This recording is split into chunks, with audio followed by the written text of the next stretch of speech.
നമസ്കാരം. ഞാനൊരു കാര്യം പറയട്ടെ. നമ്മുടെ കുട്ടികൾക്ക് വളരെ ഇഷ്ടപ്പെടാത്ത വിഷമമായ ഒരു വിഷയമാണ് കണക്ക്.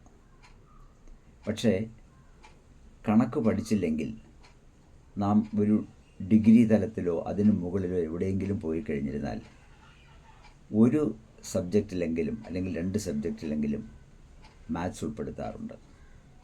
ആ മാത്സ് എന്ന് പറയുന്നത് ഒരു മോഡ്യൂളായിരിക്കില്ല, 2-3 മോഡ്യൂളായിരിക്കും. ചിലപ്പോൾ ഒരു പേപ്പർ തന്നെ മാത്സ് ആയിരിക്കും. അതായത് എക്കണോമിക്സും കൂടെ ചേർന്ന് വരാം, സ്റ്റാറ്റിസ്റ്റിക്സും കൂടെ ചേർന്ന് വരാം. അപ്പോൾ നമുക്ക് വിഷമം വരും, അയ്യോ കണക്ക് പഠിച്ചില്ലല്ലോ എന്ന്. അതുകൊണ്ട് എപ്പോഴും ഞാൻ ഈ വർഷം ഇത്രയും വർഷം പഠിപ്പിച്ച കുട്ടികളുടെ ഇടയിൽ നമ്മൾ മനസ്സിലാക്കിയത്, കണക്കെന്ന് പറയുന്നത് നമ്മൾ ചെറുപ്പത്തിൽ തന്നെ അവരെ പഠിപ്പിച്ച് മനസ്സിലാക്കേണ്ടിയിരിക്കുന്നു.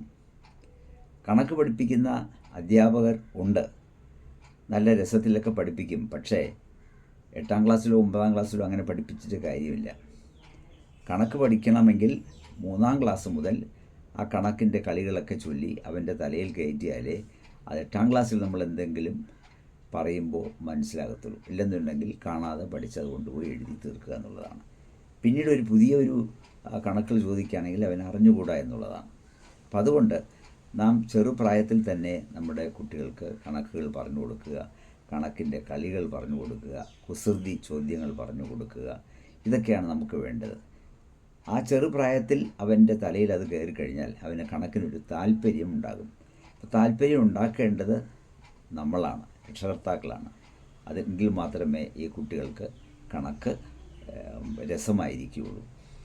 പിന്നെ വിശേഷമായിട്ട് പറയാനുള്ളത്, +2 എടുത്തു കഴിഞ്ഞാൽ അല്ലെങ്കിൽ SSLC കഴിഞ്ഞാൽ നമുക്ക് ഏതിലോട്ട് പോകണം? +2 കോമേഴ്സ് വേണോ, ഹ്യൂമാനിറ്റീസ് വേണോ, കമ്പ്യൂട്ടർ സയൻസ് വേണോ, മാത്സ് വേണോ, ബയോമാത്സ് വേണോ എന്നൊക്കെ ഒരു വിഷമമുള്ള ഒരു ഏരിയയാണ്. പക്ഷേ എൻ്റെ അഭിപ്രായത്തിൽ എന്ത് തന്നെ വന്നിരുന്നാലും ബയോമാത്സ് ആയിരിക്കണം SSLC കഴിഞ്ഞെടുക്കേണ്ടത്. കാരണം അതിനകത്ത് മാത്സ് ഉൾപ്പെട്ടിട്ടുണ്ട്. ആ മാത്സ് പഠിച്ചാൽ മാത്രമേ ഈവൻ MBA വേണമെങ്കിലും പാസ്സാകാൻ പറ്റത്തുള്ളൂ. കാരണം PG കോഴ്സുകളിലെല്ലാം തന്നെ മാത്സ് ഉൾപ്പെടുത്തിയിരിക്കുകയാണ്. അപ്പോൾ ബയോമാത്സ് പഠിച്ചു കഴിഞ്ഞാൽ നമുക്കൊരു മാത്സിൻ്റെ ഒരു ഏകദേശം അടിസ്ഥാനം നമ്മുടെ മനസ്സിനകത്തുണ്ടായിരിക്കും. അത് വെച്ചുകൊണ്ടെങ്കിലും അങ്ങോട്ട് രക്ഷപ്പെടാൻ സാധിക്കും.